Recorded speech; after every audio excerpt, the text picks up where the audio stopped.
anigoo wadada haya ayaa waxaan arkay wiilal geel la jiraan raggan way iswareysanayaan. Assalaamu calaykum. Ma fiicantiin? haye geelna la jirtiin? haye waxaan jeclaystay da'diin intay tayaradeeda iyo mas'uuliyadda aad muujiseen sida isku wareysanayseen. ma noo sheegi kartaa waxa isku wareysanayseen? ya haye maxaa isku wareysanayseen? adi magaca?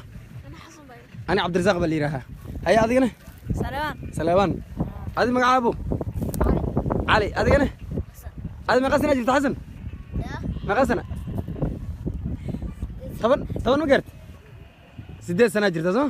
ما شاء الله. أدينا؟ علي. شنو تونا؟ ما قريجوا على صح. هيا حسن. هيا ما قسنا جبت. توني 6. أدينا؟ شنو ما شاء الله. قيلنا ودينيا مركب waxaa iswareysanaysa adi ma geela kala wadin inigana ma geel aroora wadin geel qatina wadin miya ay intu ku qadahay raamada miya ma sha Allah labadina geel isla wadin labadinan صح inigana geel bas la wadin geelana isla wadin miya ma sha Allah geel had marka iniga aroor miya inigi aroor batin waxa ka muuqda ameelka haysato waxa ka muuqda caanihi baa ka muuqda كل دوبات ما شاء الله ما شاء الله ما شاء الله ما شاء الله واحد جيل امانتيس ونو قاد كرم idinku jira جيل امانتيس waxa garan idinku ma jirmiya ya haysa geel ha haysta geel haye igu dhuf hasho aniga maxay la rag baa raba inaan tuso oo idinka yar idinka waaweyn laakiin aan garanayn habka geel loo dhaqo habka reer loo dhaqo mas'uuliyad baa idan saaran waxa idan ka muuqata raganimo waxa idan ka muuqata geesinimo waxa idan ka muuqata mas'uuliyad maxay yeelay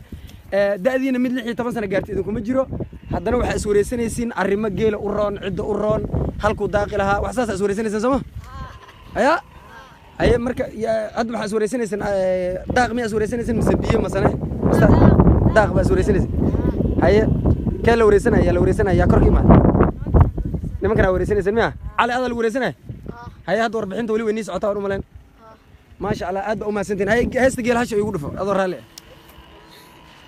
هاي هو هاي